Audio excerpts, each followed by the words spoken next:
السلام علیکم ورحمۃ اللہ وبرکاتہ۔ آج ہم سورہ النساء کی آیت نمبر 26 سے 30 تک پڑھیں گے انشاءاللہ۔ اعوذ باللہ من الشیطان الرجیم، بسم اللہ الرحمن الرحیم۔ یرید اللہ لیبین لکم ویہدیکم سنن الذین من قبلکم وَيَتُوبَ عَلَيْكُمْ وَاللَّهُ عَلِيمٌ حَكِيمٌ۔ اور اللہ تعالیٰ چاہتا ہے لِيُبَيِّنَ لَكُمْ، تاکہ وہ تمہارے لیے بیان کر دے، یعنی تمام مسائل کو کھول کر بیان کر دے۔ وَيَهْدِيَكُمْ سُنَنَ الَّذِينَ مِن قَبْلِكُمْ وَيَهْدِيَكُمْ، اور وہ تمہیں ہدایت دے دے، رستہ دکھا دے ان لوگوں کا جو تم سے پہلے تھے۔ وَيَتُوبَ عَلَيْكُمْ، اور وہ تمہارے اوپر رجوع کرے۔ وَاللَّهُ عَلِيمٌ حَكِيمٌ، اور اللہ تعالیٰ جاننے والا، حکمت والا ہے۔ اس آیت کو سمجھنے کے لیے پچھلی آیات کو اور پچھلے اسباق کو ذہن میں لانا ضروری ہے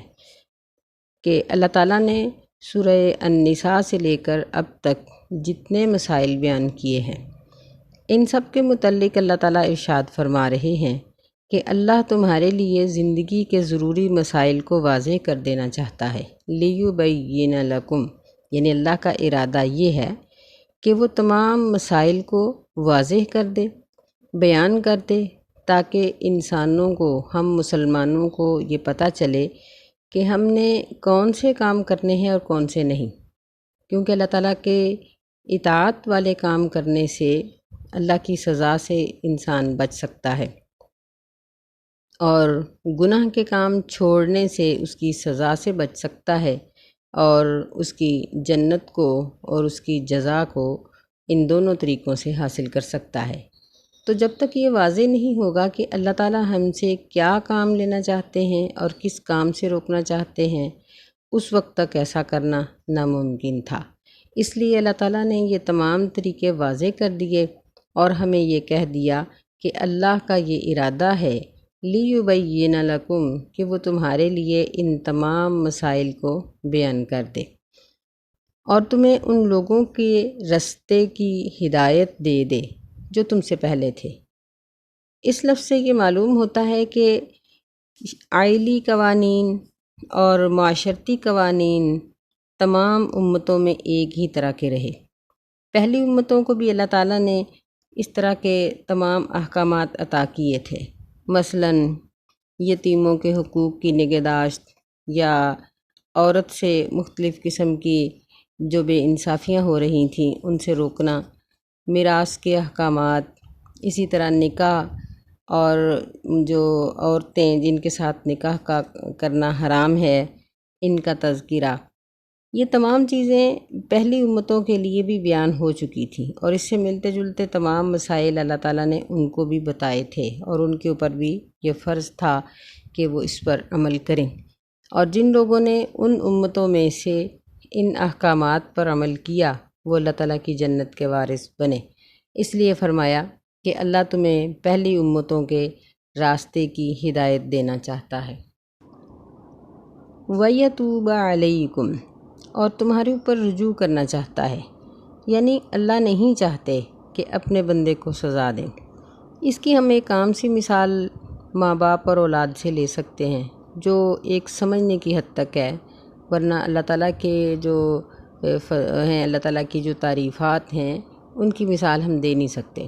کہ جس طرح ماں باپ اپنے بچے کو مارنا نہیں چاہتے، لیکن جب وہ کوئی ایسی غلطی کرتا ہے جس پر اس کے لیے مار ضروری ہوتی ہے تو پھر ہی اس کو مارا یا ڈانٹا جاتا ہے۔ اسی طرح اللہ تعالیٰ ہرگز نہیں چاہتے کہ اپنے بندے کو سزا دیں، تو اس سزا سے بچانے کے لیے ہی اللہ تعالیٰ نے یہ تمام احکامات واضح کر دیے اور یہ بتایا کہ اللہ تمہیں انعام دے کر خوش ہوتا ہے، سزا دے کر خوش نہیں ہوتا۔ تو اس لیے تم لوگ اللہ تعالیٰ کے ساتھ اپنے دل میں محبت بھی رکھو، اور اللہ تعالیٰ کے احکامات کو سمجھنے کی بھی کوشش کرو اور ان پر عمل کرنے کی بھی کوشش کرو۔ واللہ یرید ان یتوب علیکم، اور اللہ تعالیٰ چاہتا ہے کہ تم پر رجوع کرے۔ وَيُرِيدُ الَّذِينَ يَتَّبِعُونَ الشَّهَوَاتِ أَن تَمِيلُوا مَيْلًا عَظِيمًا، اور جو لوگ اپنی خواہشات کی پیروی کرتے ہیں وہ چاہتے ہیں کہ تم جھک جاؤ گناہ کی طرف، تمام جھک جانا۔ اس کا لفظی ترجمہ اس طرح ہوگا، وَيُرِيدُ الَّذِينَ يَتَّبِعُونَ الشَّهَوَاتِ، اور ارادہ کرتے ہیں وہ لوگ یتبعون جو پیروی کرتے ہیں اپنی خواہشات کی، ان تمیلو یہ کہ جھک جاؤ تم، میلاً عظیما بہت بڑا جھک جانا، یعنی تم گناہ میں اور گناہ کی طرف اتنے مائل ہو جاؤ کہ سیدھا راستہ تم سے چھوٹ جائے۔ اس میں اللہ تعالیٰ نے دوبارہ اس بات کا ذکر کیا ہے کہ اللہ کا یہ ارادہ ہے کہ وہ تم پر رجوع کرے، یعنی اس بات کی یہ تاکید ہے کہ اللہ تعالیٰ اپنے بندے پر قطعی طور پر ظلم نہیں کرنا چاہتا۔ اور یتبعون الشہوات، خواہشات کی پیروی کرنے والے وہ لوگ ہیں جو اپنے نفس کی پیروی کرتے ہیں، یعنی کئی طرح کے لوگ اس سے مراد ہیں جو اللہ تعالیٰ کی ہدایت سے دور ہٹ جاتے ہیں اور اپنے آباء و اجداد کے رسم و رواج کو مقدم سمجھتے ہیں، انہی چیزوں سے محبت کرتے ہیں۔ ان میں یہود و نصارہ بھی آ جاتے ہیں، مشرکین بھی ہیں، اور معاشرتی برائیوں کا ارتکاب کرنے والے اور ان برائیوں کے عادی جن کو ہم ماڈرن لوگ کہہ سکتے ہیں، یہ بھی ان کے اندر ہیں کہ وہ یہ نہیں چاہتے کہ اللہ تعالیٰ کے دین کو نافذ کیا جائے، بلکہ وہ یہ چاہتے ہیں کہ تم اللہ تعالیٰ کے جتنے احکامات ہیں، مثلاً وراثت کے حقداروں کو ان کی وراثت نہ دینا، بیویوں کو ان کا حق نہ دینا، یتیموں کو ان کا حق نہ دینا، وہ یہ چاہتے ہیں۔ کہتے ہیں ان موقعوں کے اوپر کہ ہمارے آباء و اجداد ایسے ہی کرتے آئے اور ہم بھی ایسا ہی کریں گے، یعنی آباء و اجداد کا حوالہ دے کر وہ اللہ تعالیٰ کے احکامات کی نافرمانی کرتے ہیں۔ اگر ہم تھوڑا گہرائی میں جا کر سوچیں تو ہمارے اندر اس طرح کے بہت سے گناہ موجود ہیں کہ جب شادی کا موقع آتا ہے یا غمی میں سے کسی کی موت کا موقع آتا ہے یا مثلاً خوشیوں میں سے بچے کی پیدائش کا موقع ہوتا ہے، تو ان بڑے بڑے موقعوں پر ہم ان باتوں کا کھل کر اظہار کر دیتے ہیں کہ ہم اپنے ان موقعوں کو ان طریقوں سے گزارتے ہیں جو طریقے ہمارے آباء و اجداد اور ہمارے خاندان کے ہیں، چاہے اس میں اللہ تعالیٰ کی صریحی نافرمانی ہو۔ اس وقت ہم کہتے ہیں کہ ہمیں خاندان کی شرم ہے، یہی بات اللہ تعالیٰ نے یہاں ذکر کی ہے۔ اور ایسے لوگ جو اپنی خاندانی رسومات کو قائم رکھنے کے لیے قرآن اور حدیث کے حکم کو ٹھکرا دیتے ہیں اور بعض اوقات حرام کام کے مرتکب تک ہو جاتے ہیں، ایسے لوگوں کے بارے میں فرمایا کہ وہ خود بھی ہدایت سے بھٹکے ہوئے ہیں اور تمہیں بھی بھٹکا دینا چاہتے ہیں، وہ نہیں چاہتے کہ تم راہ راست پر چلو۔ تو ہم دیکھتے ہیں کہ اس طرح کے گمراہ لوگ جو ہوتے ہیں وہ دوسرے لوگوں کو بھی گمراہی کی ہی تلقین کرتے ہیں، اور ایک دوسرے کو خواتین بھی کہتی ہیں کہ تم یہ کیوں نہیں کرتی ہو اور وہ کیوں کرتی ہو۔ جب ان کے ساتھ شریعت کی بات کی جائے تو ناک چڑھاتی ہیں یا مذاق اڑاتی ہیں۔ تو ایسی تمام حرکتوں سے بچنا چاہیے، مثلاً جس طرح یعنی بے نماز کسی نمازی کو نماز پڑھتے ہوئے دیکھ کے ہنسے گی، ایک سود خور ایک تھوڑی سی حلال روزی پر صبر کرنے والے کو دیکھ کے ہنستا ہے اور اس کو کہتا ہے کہ لو جی اسے پتہ نہیں کیا فکر پڑی ہوئی، بینک سے قرضہ لے لو، فلاں کام کر لو، ایسے کر لو۔ تو گناہوں کی ترغیب دلانا، حرام کاموں کی طرف دوسروں کو راغب کرنا، یہ ان لوگوں کی عادت ہے جو یتبعون الشہوات، جو اپنی خواہشات کے پیچھے لگتے ہیں۔ آگے پھر اللہ تعالیٰ نے تیسری مرتبہ یہ بات فرمایا کہ یرید اللہ ان یخفف عنکم وخلق الانسان ضعیفا، کہ اللہ تعالیٰ یہ چاہتا ہے، ارادہ کرتا ہے کہ تم سے شریعت کا بوجھ ہلکا کر دے۔ وخلق الانسان ضعیفا، اور انسان کو کمزور پیدا کیا گیا ہے، یعنی شریعت انسان کی کمزوریوں کے عین مطابق ہے، جبکہ ہماری اپنی بنائی ہوئی تمام چیزیں وہ شریعت کے جو تقاضے ہیں ان کے مطابق نہیں ہیں۔ یعنی شریعت انسان کی فطرت کے مطابق ہے۔ ہم لوگوں نے اپنی مرضی سے جو رسوم و رواجات بنا رکھے ہیں، ہم دیکھتے ہیں کہ ان کو ادا کرتے کرتے بعض اوقات ہم لوگ جان کی بازی تک ہار جاتے ہیں، لیکن پھر بھی رسومات پوری نہیں ہوتی، لوگوں کی خواہشات پوری نہیں ہوتی۔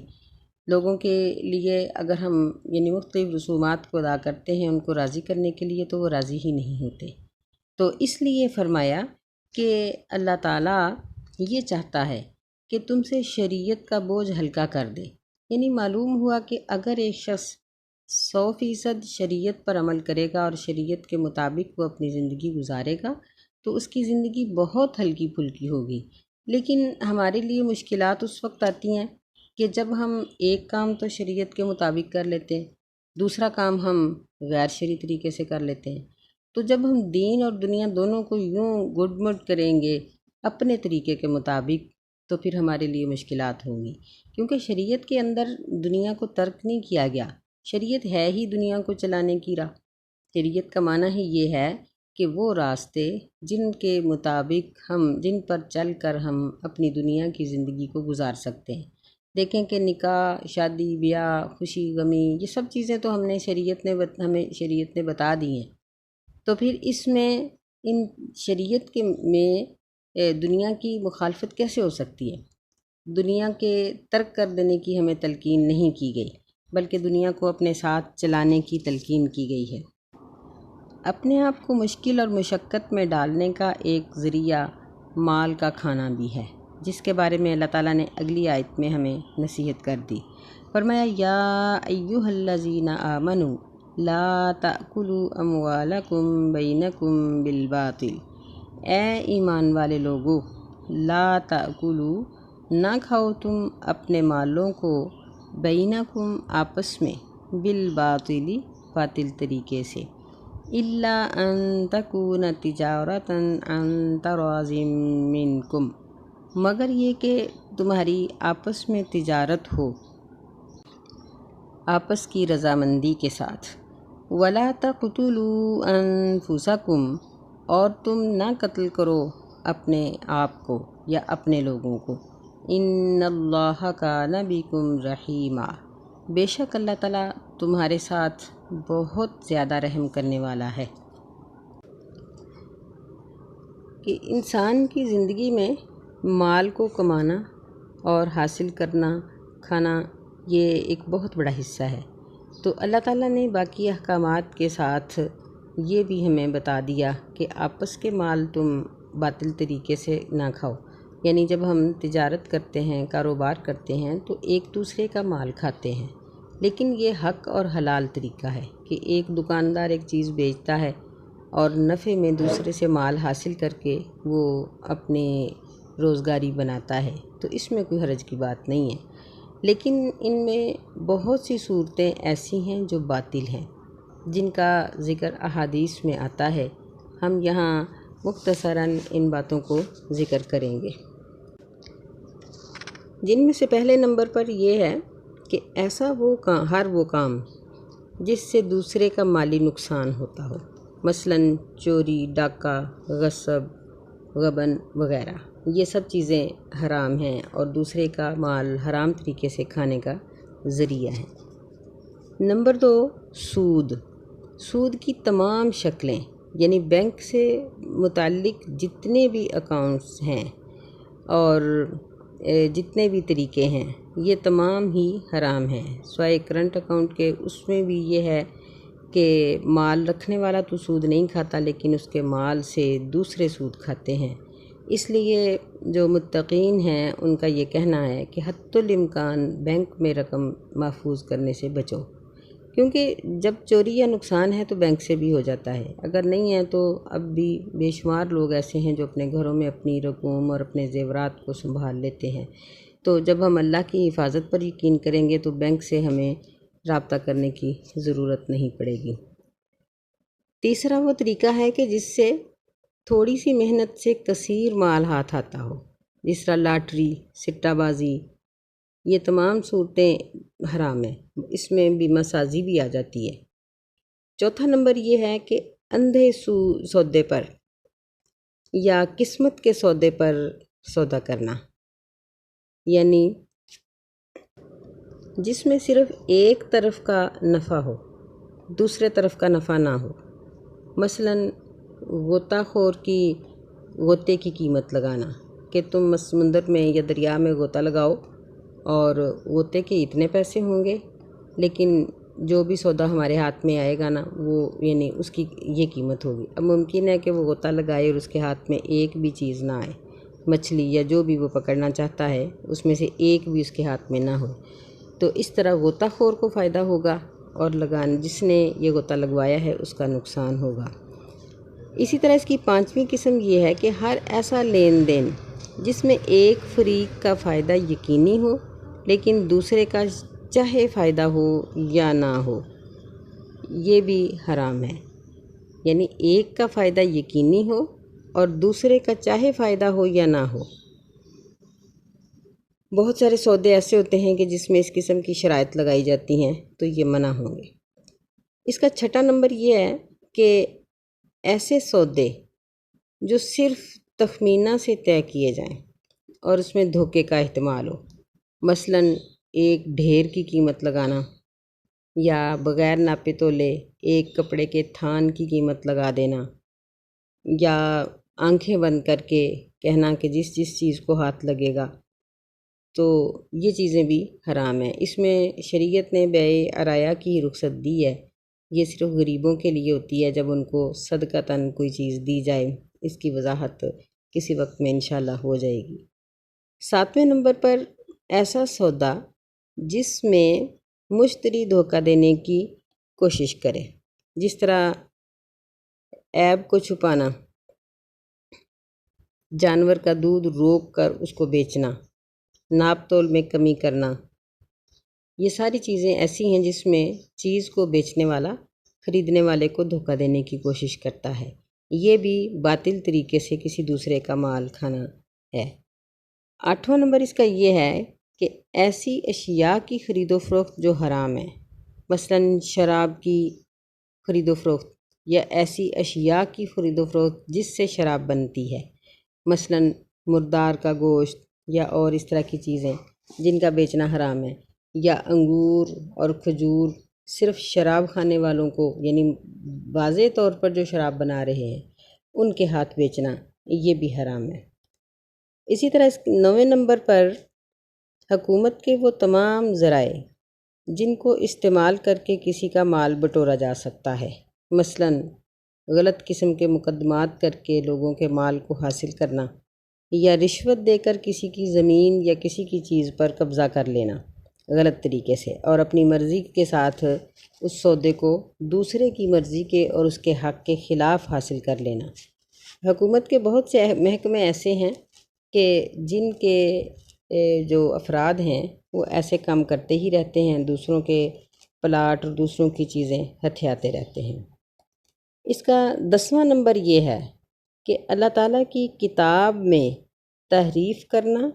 اور اس کی تعویل کرنا، غلط قسم کے فتوے دے کر مال کمانا،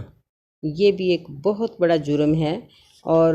حرام طریقے سے دوسروں کے مال کھانے کا ذریعہ ہے۔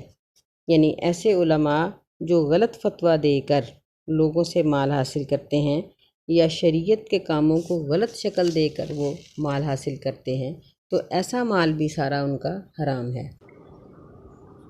تو دوسروں کے مال کو حرام طریقے سے کھانے کے یہ جو 10 ذرائع مختصراً بیان کیے گئے ہیں، ان تمام کے دلائل احادیث سے موجود ہیں اور مختلف کتابوں میں دیکھے جا سکتے ہیں، تفسیر القرآن میں دیکھے جا سکتے ہیں کہ انہوں نے ان تمام ذرائع کے حرام ہونے کی جو احادیث ہیں ان کو اس میں جمع کیا ہوا ہے کہ نبی صلی اللہ علیہ وسلم سے ثابت ہے کہ یہ تمام ذرائع دوسروں کا حرام مال کھانے کے ہیں اور اللہ تعالیٰ نے ایسا کرنے سے منع کیا۔ پھر ایک اور بات جو اس آیت میں کی گئی ہے وہ یہ ہے کہ وَلَا تَقْتُلُوا أَنفُسَكُمْ، کہ تم اپنے نفسوں کو قتل نہ کرو۔ اس کا ایک مطلب تو یہ ہے کہ جب ہم مذکورہ طریقوں سے ایک دوسرے کا مال کھائیں گے تو لڑائی جھگڑے سے بات نوبت قتل تک آ جائے گی۔ یعنی اگر ہم اس جملے کو مذکورہ تمام احکامات کے متعلق سمجھیں تو پھر اس کا مطلب یہ ہوگا کہ باطل طریقوں سے جب ایک دوسرے کا مال ہضم کیا جائے گا تو یہ اپنے آپ کو ہلاک کرنے کے برابر ہے، تو ایسا نہ کرو کیونکہ اس کی سزا آخرت میں ملے گی، اور ایسا کرنے سے بچ جاؤ۔ اور اگر اسے ایک الگ جملہ سمجھا جائے تو اس کے دو معنی ہیں۔ ایک مطلب یہ ہے کہ ایک دوسرے کو قتل نہ کرو، یعنی دوسرے کو ناحق قتل کرنا یہ حقوق العباد میں سے سب سے بڑا گناہ ہے۔ قیامت والے دن اس کا حساب سب سے پہلے کیا جائے گا، یعنی قاتل کو سب سے پہلے حقوق العباد میں سے یہ جواب دینا ہوگا کہ اس نے ایسا کیوں کیا۔ اور اس کا دوسرا معنی یہ ہے کہ خود اپنے آپ کو قتل نہ کرو، یعنی خودکشی نہ کرو، کہ کسی کو قتل کرنا بھی اپنے آپ کو قتل کرنے کے برابر ہے، اور اگر ایک انسان اپنی جان کو ختم کر لیتا ہے تو اس کی بھی بڑی سخت قسم کی سزا ہے، کہ نبی علیہ الصلاۃ والسلام نے فرمایا کہ وہ قیامت تک اسی چیز کے ساتھ مارا جاتا رہے گا جس کے ساتھ اس نے اپنے آپ کو مارا تھا، قتل کیا تھا۔ تو بعض اوقات انسان ان تمام معاملات سے جن کا پیچھے ذکر ہو چکا ہے ان سے دل برداشتہ ہو کر اپنے آپ کو ختم کر لیتا ہے۔ لوگ گولیاں کھا لیتے ہیں یا مختلف طریقے اس کے اپنی موت کے اختیار کر لیتے ہیں، تو ایسا کرنے سے منع کیا گیا ہے۔ تو اصل بات یہ ہے کہ تینوں طریقے منع ہیں، یعنی اس آیت کے جو تین طرح کی اس کی جو تفسیر کی گئی ہے، تینوں طریقے ہی منع ہیں اور حرام ہیں، کہ کسی طرح بھی اپنے آپ کو قتل نہ کرو، کہ اگر ان احکامات کی خلاف ورزی کرو گے اور آپس کے لڑائی جھگڑے میں قتل تک نوبت آئے گی تو یہ بھی حرام ہے، اور اگر کسی کو قتل کرو گے تو یہ بھی حرام ہے، اور اگر اپنے آپ کو قتل کرو گے تو یہ بھی حرام ہے۔ فرمایا کہ ان اللہ کان بکم رحیما، اللہ تو تمہارے ساتھ بہت زیادہ رحم کرنا چاہتا ہے۔ وَمَن يَفْعَلْ ذَلِكَ عُدْوَانًا وَظُلْمًا فَسَوْفَ نُصْلِيهِ نَارًا، اور جو شخص ایسا کرے گا تم میں سے عدواناً دشمنی سے، او ظلماً یا ظلم کرنے سے، عدواناً و ظلماً یعنی دشمنی سے اور ظلم سے، فسوف نصلیہ نارا، پس ان قریب ہم اس کو آگ میں داخل کر دیں گے، وکان ذلک علی اللہ یسیرا، اور ایسا کرنا اللہ تعالیٰ پر بہت آسان ہے۔ یعنی ہم لوگوں کے لیے یہ بات مشکل ہوتی ہے کہ ہم بعض اوقات کسی بڑے مجرم پر ہاتھ نہیں ڈال سکتے، اپنے گلی محلے میں، اپنے خاندان میں اپنے سے طاقتور کے ظلم کو سہ جاتے ہیں اور اس پہ ہاتھ نہیں ڈال سکتے، لیکن اللہ کے لیے ایسا کرنا مشکل نہیں ہے۔ اللہ تعالیٰ بڑے بڑے فرعونوں کو بھی مروڑ کے رکھ دیتا ہے، اور اس کے لیے کسی مجرم کو سزا دینا مشکل نہیں ہے۔ لہٰذا ہمیں یہ کہا گیا کہ ایسے جرم کرنے سے پہلے ہمیں یہ بات سوچ لینی چاہیے کہ اللہ تعالیٰ کو ہمیں سزا دینا مشکل نہیں ہے۔ اللہ ہمیں اپنی نافرمانی کرنے سے محفوظ رکھے اور ہمیں ہدایت عطا فرمائے۔ آمین۔ السلام علیکم ورحمۃ اللہ وبرکاتہ۔